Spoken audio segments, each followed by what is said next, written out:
kung papayagan pa po tayo ng butihing sponsor, Mr. President. Opo, Mr. President.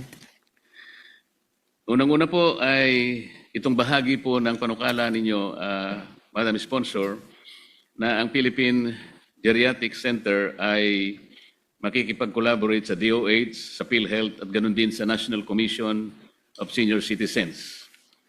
Ang naging concern lamang po ng representasyong ito, Mr. President, ay yung bahagi na sa ngayon ay nagkakaroon po ng pag-aalinlangan ngayon kung bakit ang National Commission of Senior Citizens po ay nalipat sa Department of Social Welfare and Development.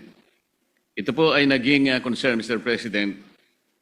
Narinig ko po yung isang talumpati sa kapulungan, sa mababang kapulungan, na kung saan ay hindi po nila nagustuhan yung pagkakalipat sapagkat meron nga po palang isang batas, Republic Act number 11350, na kung saan hiningi po na magkaroon po ng Senior Citizens Commission at kailangan po na ang commission na yun mapasa ilalim ng opisina ng tanggapan ng Pangulo. Dahil po sa mga naunang mga concerns na nung sila po ay nasa sakupan ng DSWD, lumalabas po na yung mga benepisyong dapat tanggapin ng mga senior citizens ay hindi po yata madali o hindi efficiently po na naipagkakalob. Ngayon po, sayang naman po kung ang suliranan ito ay hindi maayos. Gusto ko lang pong itanong, Madam Sponsor, kung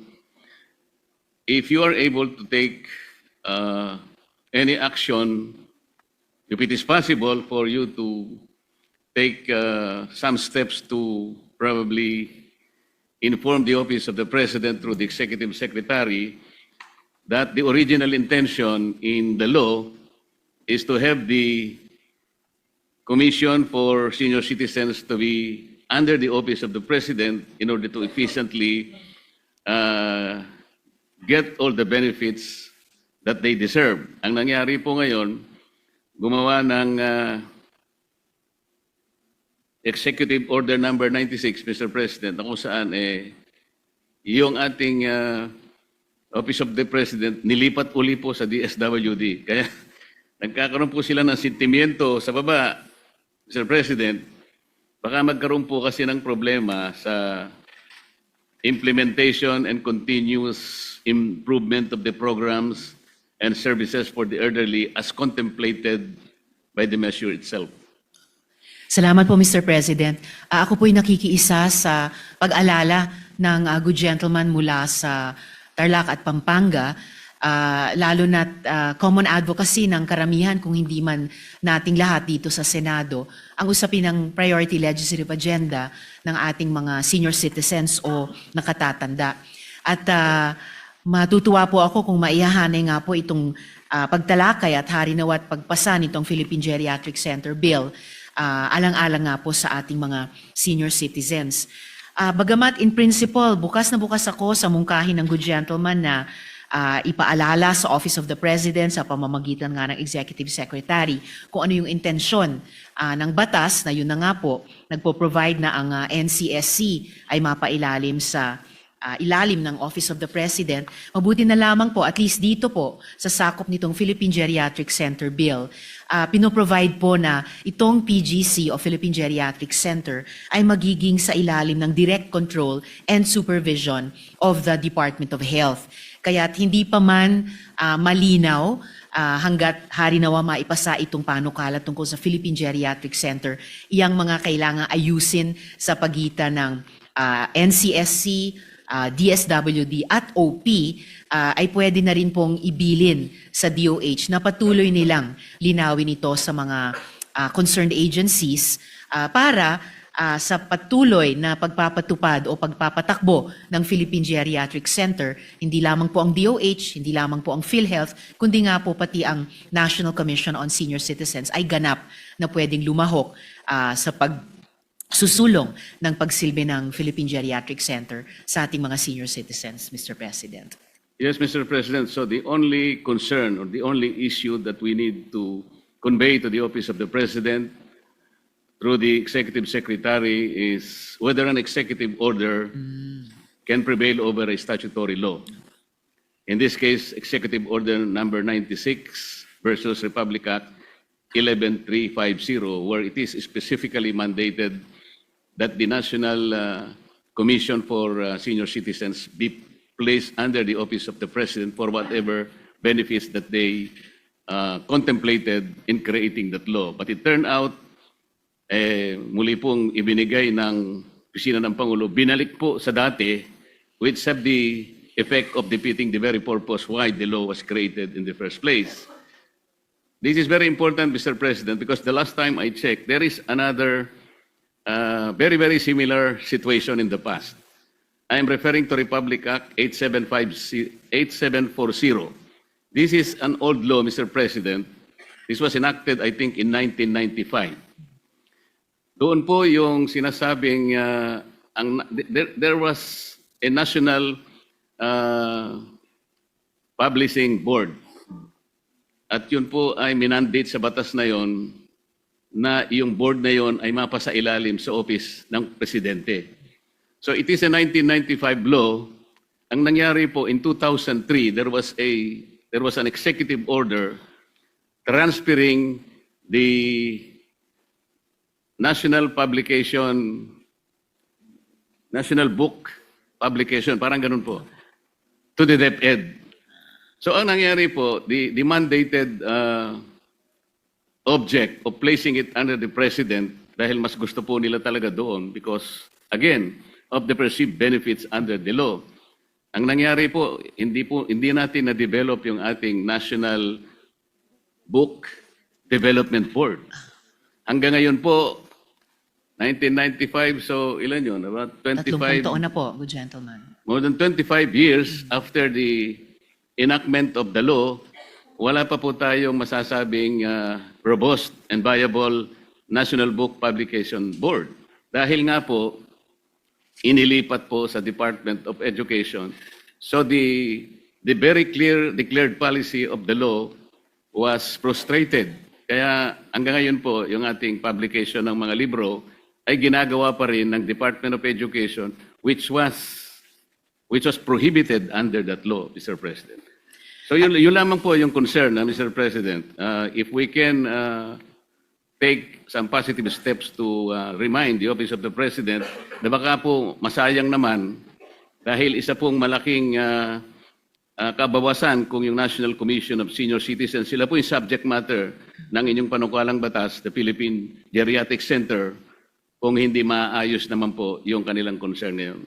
Maraming salamat, Mr. President, and thank you, Madam Sponsor. Maraming salamat din po sa good gentleman from Pampanga and Tarlac, Mr. President. Very well taken po yung paalala nila dahil yung payo nila at gagawin po nitong representasyong ito, yung pag-communicate tungkol sa isyung ito sa Office of the President sa pamamagitan ng Executive Secretary. Dahil ayaw naman po nating maulit dito naman sa Philippine Geriatric Center ang napansin ng good gentleman na hindi po ganap na pagsulong ng National Book Development dito sa ating bansa. Ayaw po nating may mangyaring katulad dito po sa pagpapatupad ng panukalang ito ng Philippine Geriatric Center. At dahil po, lastly, Mr. President, napakahalaga yung pinaalala ng good gentleman na siya nga po at pinaninindigan natin bilang nasa legislatura ang isang batas. Siyempre naman po ay higit pa sa isang executive order. Muli po, salamat Mr. President at salamat sa good Thank gentleman. you. Next to interpellate is Senator Robin Padilla. So Senator Padilla is recognized. Maraming salamat po, Ginoong Pangulo. Meron lang po ako mga katanungan sa atin pong butihing senadora. Ang atin pong para po sa geriatric. Opo, Mr. President. Bukas na bukas po ako sa mga tanong ng good gentleman. Maraming salamat po. Ako po ay maiksing kwento lang po. No? Ako po ay nagsulong ng panukala patungkol po sa pagkakaroon ng mga nursing homes para sa mga matatanda po. Sa kadahilanan po na ang akin pong mahal na ina na nasa edad po ng 90 years old ay dumadaan po sa isang napakalungkot na stage ng kanyang buhay, siya po ay may demensya. Ito po ang nagtutulak sa akin na talaga pong bigyan ng halaga itong panukala po ninyo dahil ito na po yung umusad. Ang tanong ko po, dito po sa panukala po ninyo ay meron po bang puwang para sa sakit na demensya sa atin pong mga matatanda? Definitely po, Mr. President, good gentleman mula sa BARM at sa Camarines Norte. Hindi lamang po may puwang ang usapin ng demensya dito sa panukalang Philippine Geriatric Center dahil yung pagkakaroon po ng demensya dito sa ating bansa, sa ating mga kababayan ay isa sa mga dahilan na nakikitang itong Philippine Geriatric Center ay makatutulong sa ating mga Pilipinong nakatatanda at itong demensya ay isang pangangailangan na matugunan, mabibigyang daan po ng Philippine Geriatric Center. At hindi lamang po may puwang dito sa panukalang ito.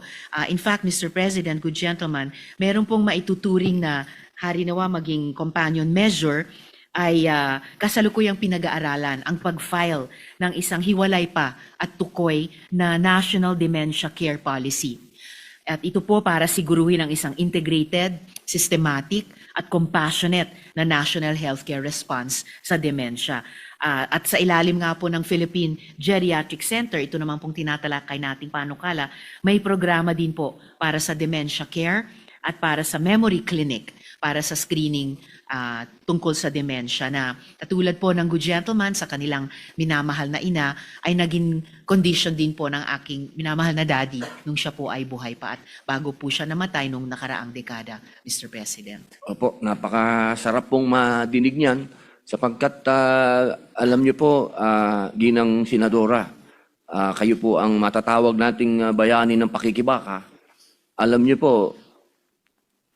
halos masasabi po natin 80% ng mga matatandang Pilipino ay papunta po riyan sa demensya. Kadahilanan po dyan ay sa mga masasamang alaala. Opo, alam naman po natin na ang numero unong kalaban ng demensya, yung mga masasamang alaala, yung pa yung naaalala nila, hindi yung mga mabubuti. Kaya ito pong panukala po ninyo ay napakahalaga. Tanong ko lang po kung doon po sa panukala, siyempre po, kapag meron tayong ganitong gagawin, meron po ba tayong makukuha ng mga profesional na halimbawa po, yung sa mental health, yung pong tinatawag natin na geriatricians, yan po, tsaka mga neurologist, meron po tayo niyan? Available po ba yan sa Pilipinas po? Salamat, Mr. President, para sa tanong na iyon. Itong usapin ng sapat na staffing at saka pati workforce development and training para sa geriatric services ay totoong alalahanin sa buong bansa natin, lalo na base po sa datos, Mr. President, good gentleman, sa ngayon, 173 lamang po ang active na geriatricians dito po sa buong bansa natin. At ito, kaya rin po, ito ay isa sa mga areas para sa work. Kasi napakahalaga po nun. Pagka pinag-usapan po natin na tayo po ay mag-i-employ ng mga ganitong klaseng espesyalista, ang kasunod po niyan ay yung budget. Ito po bang ating itatatag na PGC ay magkano po ba ang budget dito ngayong kapag ito po ay sa unang taon po? Sa unang taon po ng pagpapatayo ng Philippine Geriatric Center. So meron pong ine-estima na mga cost para dito at hindi po tayo kailangan mabigla na kailangan sa isang taon lamang ay maitayo na ito dahil iniisip po, Mr. President, good gentleman, na pwedeng progressive ang pagpapatayo nito. Opo, tama po. Dahil science po yan, Yes continuous. po. Opo. So kahit po sa loob ng kalahating dekada hanggang 7 taon pa para dahan-dahan pong maitayo ito at dahan-dahan din pong maipon at magastos ang pangangailangan. Sa ngayon po, kung gagamitin ang 100-bed Dole Hospital para sa OFWs bilang baseline, ang pagtatayo ng isang kahit 100-bed muna na Philippine Geriatric Center ay magsisimula sa humigit kumulang 550 million pesos para sa construction at saka basic equipment. At ngunit dahil ang PGC kalaunan sa loob ng 5 hanggang 7 taon ng kanyang pagtatayo ay mangangailangan ng specialized wards, rehabilitation facilities, diagnostics para nga po sa dementia at iba pang geriatric conditions, long-term care areas, at posibleng research at training spaces, pati na po para sa ating mga geriatricians at iba pang health human resources. So inaasahang mas mataas ang kabuuang gastos na maaring umabot, pero sa loob nga ng 5 hanggang 7 taon naman, 600 million hanggang 1.2 billion pesos. Pero kung isipin po natin, Mr. President, good gentleman, na i-stretch out yung gastos na iyan hanggang sa 7 taon pa, kahit po yung 1.2 billion pesos, kung taon-taon na ihuhulog, no, in tranches, ay hindi po magiging unmanageable yung ipopropose ng DOH na budget at ikokonsidera natin dito sa Senado, sa buong Kongreso tuwing budget debates, Mr. President. Doon po sa budget, yan naman po kahit sa akin pong palagay ay dapat talagang paglaanan po yan ng budget. Opo, ang akin po ay doon po sa mga magiging sweldo noong ating mga i-hire po ng mga espesyalista. Na yan naman po ay naka-average po yan sa mga iba't ibang lugar po, ano? At yan po ay po-provide, Mr. President, good gentleman, sa kung ano yung umiiral na salary standardization law sa bawat taon ng pag-operate ng Philippine Geriatric Center at na kailangan ding sumunod ng Department of Health na siyang magiging pinaka-in-charge dito sa Philippine Geriatric Center na mag-ooperate sa ilalim ng direct control and supervision ng DOH, Mr. President. Opo, para maingganyo po natin yung mga espesyalista na magtrabaho po dyan. Opo, at magbigay ng kanilang specialty. Meron lang po akong isa pang pagka binilang po natin ang dami ng ating mga kayamanang matatanda, napakarami na po nila. Malamang hindi po kakasya yan sa una nating bugso pag ito po'y naging batas na. Meron po ba tayong provision diyan sa ating panukala na nagsasabi ng yung pong katulad namin na nasa bahay? Opo, meron naman pong, kami naman po, hindi na kami hihingi ng budget dyan. Opo, pero marami pong mga kababayan natin ang wala namang ganong klaseng kinikita dahil napakamahal po talaga ng pinag-usapan po natin ng nursing care. Napakamahal po nito. Opo, meron po bang provision diyan sa ating panukala na magkakaroon po kayo ng budget para doon sa mga nasa bahay lang na hindi po ma-accept doon sa ating PGC? Pwede po nating tignan yan, Mr. President, good gentleman mula sa BARM at Nueva Ecija, dahil pati po itong usapin ng pag-aalagang medikal sa ating mga nakatatanda o senior citizens sa pamamagitan ng Philippine Geriatric Center ay nilolocate natin sa kabuuang sistema ng universal healthcare at yung pagkakaroon ng UHC integration. Hindi lamang po sa Philippine Geriatric Center maaring magkaroon ng puwang para sa halimbawa sa inpatient services sa ating mga senior citizens at syempre outpatient services din dahil gusto po natin as much as possible kung kaya namang panatilihin ang kanilang kalusugan o tugunan kapag magkaroon man sila ng sakit ay maaring hindi kailangan ma-confine kundi nandoon pa rin sa pag-alaga ng natin, kanilang mga pamilya sa ating mga tahanan. Pero may access po sila kung check-up or kung iba pang mga health services doon sa Philippine Geriatric Center. Gayon din po, Mr. President, good gentleman, kahit po yung mga inpatient services at saka outpatient services, hindi lamang po mako-concentrate doon sa PGC. In fact, sa ngayon pa lamang, isinusulong na po ng Department of Health na magkaroon ng geriatric wards sa lahat ng mga ospital nila. Magkakaroon ng 33 basic specialty centers at magkakaroon din ng primary geriatric services sa mga primary care facilities. So hindi kailangan kaagad lahat ng mga senior citizens na nangangailangan ng health services ay dumiretso dito sa specialty or tertiary hospital ng PGC. Pwede nang simulang ma-access dun sa geriatric wards sa lahat ng DOH hospitals at sa mga basic specialty centers at sa primary care facilities, Mr. President. Napakaganda po. Opo, ito na lang po, ito po, base sa aking karanasan po ito, magmula po tayo, hindi pa po tayo senador, karanasan na po natin ito. yung pong, ang atin pong laging dapat unahin, di ba po, ay yung walang kakayahan. Tama po ba ako? Tamang-tama po, Mr. President. Opo. Meron ba dyan parang dadaan sa proseso para malaman po natin kung sino talaga yung walang kakayahan at yung may kakayahan, sapagkat alam niyo po, dito lamang po, minsan ako ay nagugulantang dahil may mga humihingi ng tulong kung sino pa yung may kaya. Yung pa yung humihingi ng GL. Sabi ko, pambihira naman kayo. Huwag nyo nang hatian pa yung mahihirap. O, total may kaya naman kayo, gumastos naman kayo. Opo, ang akin pong mungkahi, meron po tayong magpoproseso ba para malaman natin kung sino talaga yung nangangailangan pong walang-wala talaga ang mauna sa ganitong klaseng care? Mr. President, good gentleman, ang kino-contemplate po dito sa Philippine Geriatric Center, syempre dahil nakakonteksto po sa universal healthcare care, universally available sa mga senior citizens nating mangangailangan.